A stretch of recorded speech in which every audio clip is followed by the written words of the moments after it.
Yeah, because you Such a did great Gumball, thing. right? You did Gumball in it. Mm, that was an interesting story. Was that your I've actually done Gumball twice in it. Oh, okay. Um, the first time, what happened?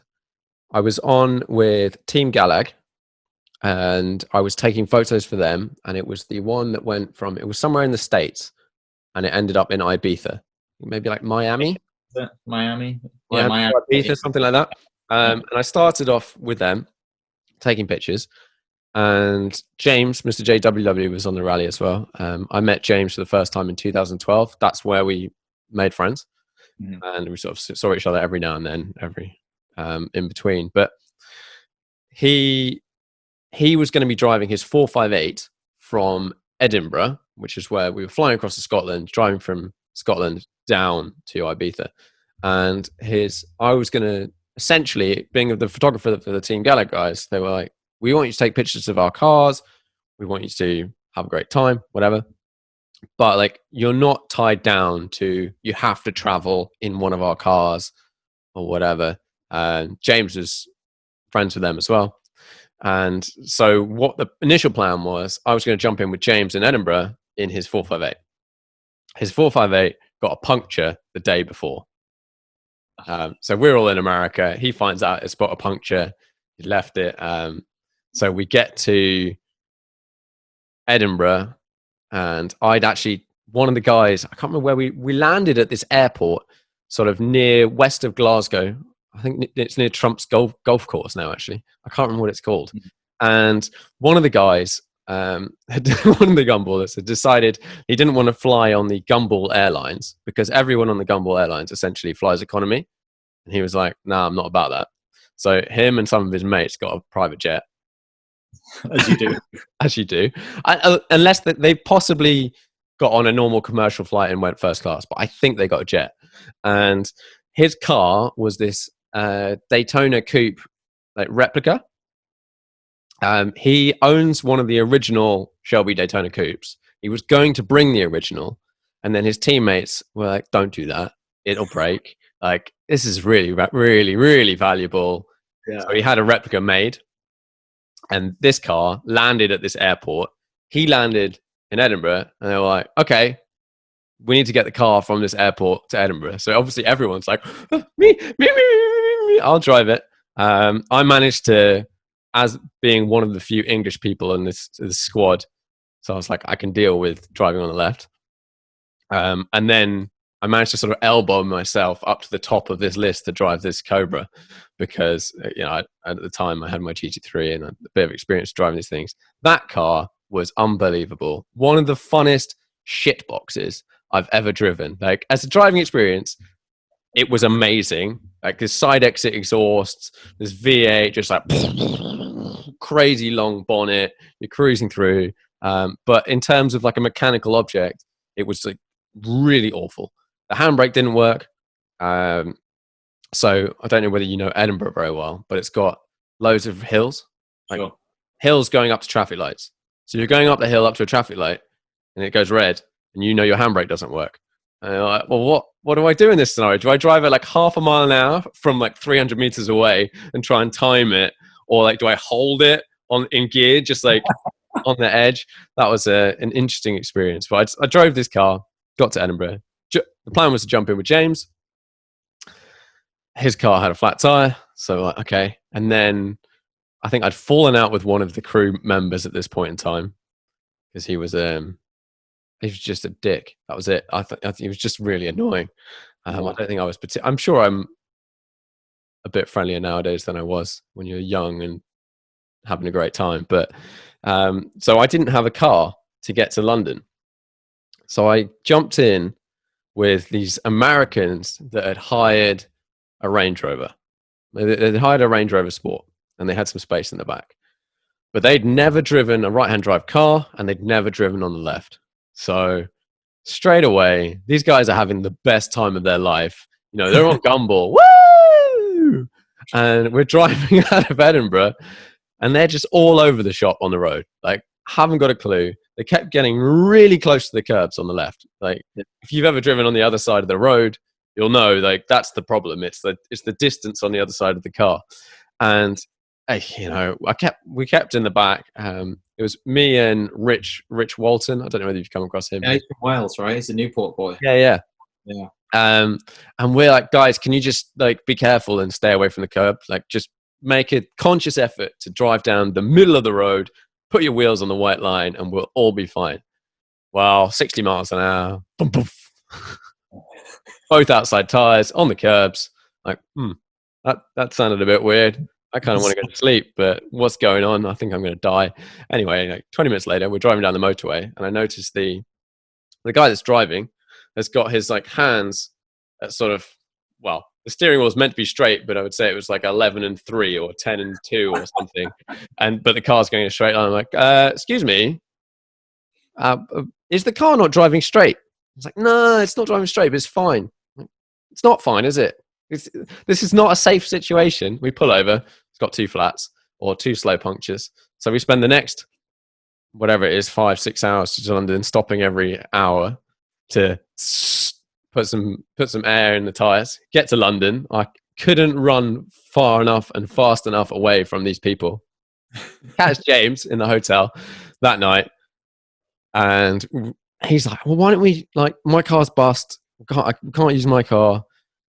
You've sort of been kicked out of the crew transport because you're not getting on with these guys. And what should we do? And this is like 1 a.m. or something, because on GUMBALL, yeah, there's this idea that everyone arrives and everyone goes partying, but actually in reality, because of the distance involved, you often arrive so late. So you arrive at like 12 o'clock, 12:30, mess around for an hour, and then you might go to a club for like 5 minutes, and then you've got to go to bed and get up in 4 hours.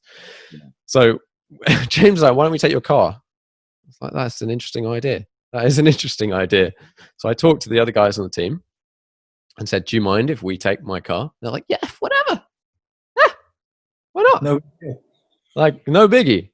So the next morning, I think I went back to my house that night, got the car, drove to the grid on Regent Street, that area, managed to get in, got some stickers, and then James and I drove from London to Ibiza on that trip, which was wicked fun. It was just great, like hanging out with these people, taking pictures.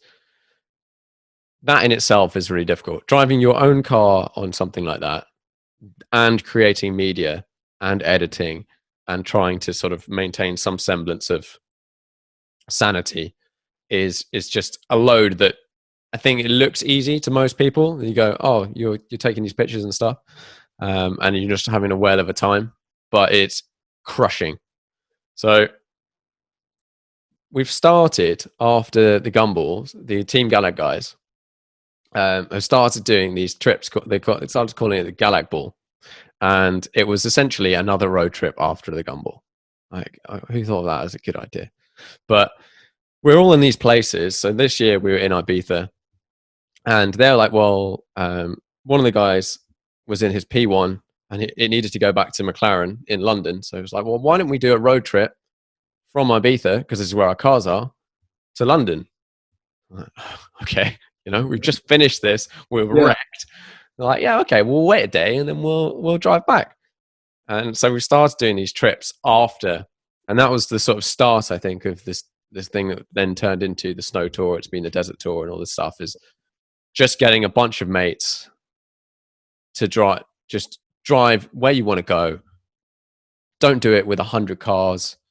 You can stop at restaurants that you actually want to go to. You can stay at hotels that have double beds in them.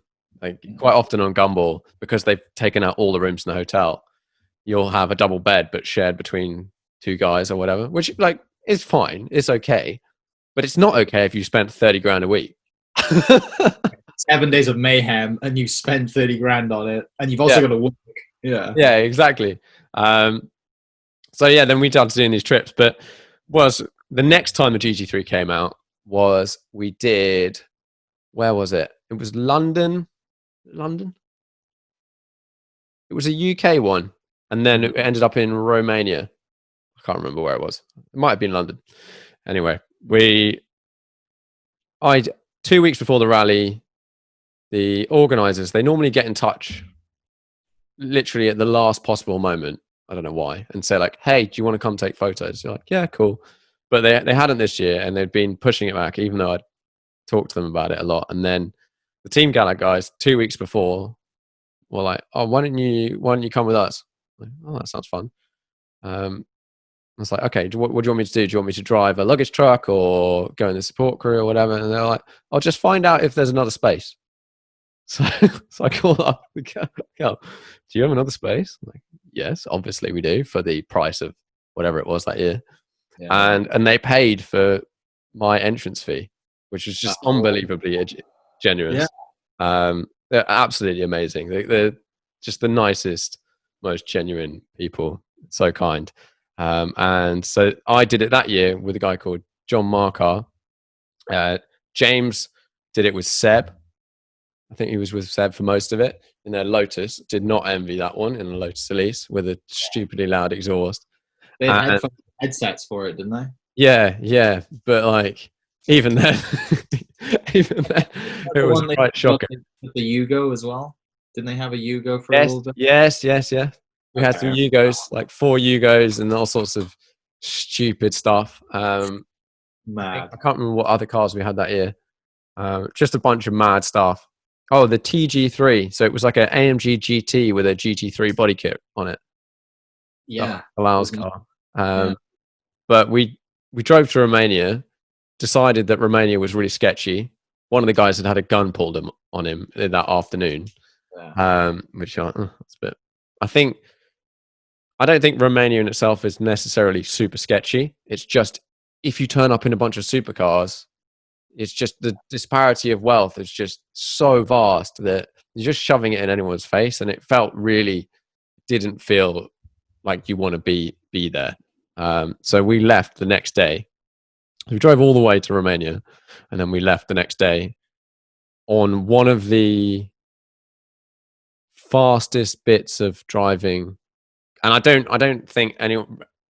I hate people that sort of stand up and say, "Oh, I did 200 miles an hour on the M4 the other day." Like, I don't recommend that. I think that's a really bad idea. And I don't speed in the UK at all.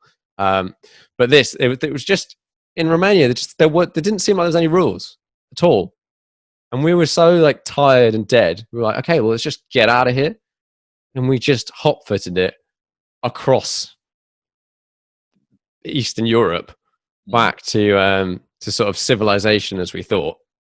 And then and this is when all of this stuff caught up with James, and he ended up going to hospital essentially from a week of eating cookies and drinking Coca-Cola and not sleeping and filming and all that sort of stuff. Yeah, we got back to the UK. I don't think we even got to the UK before he started like passing out.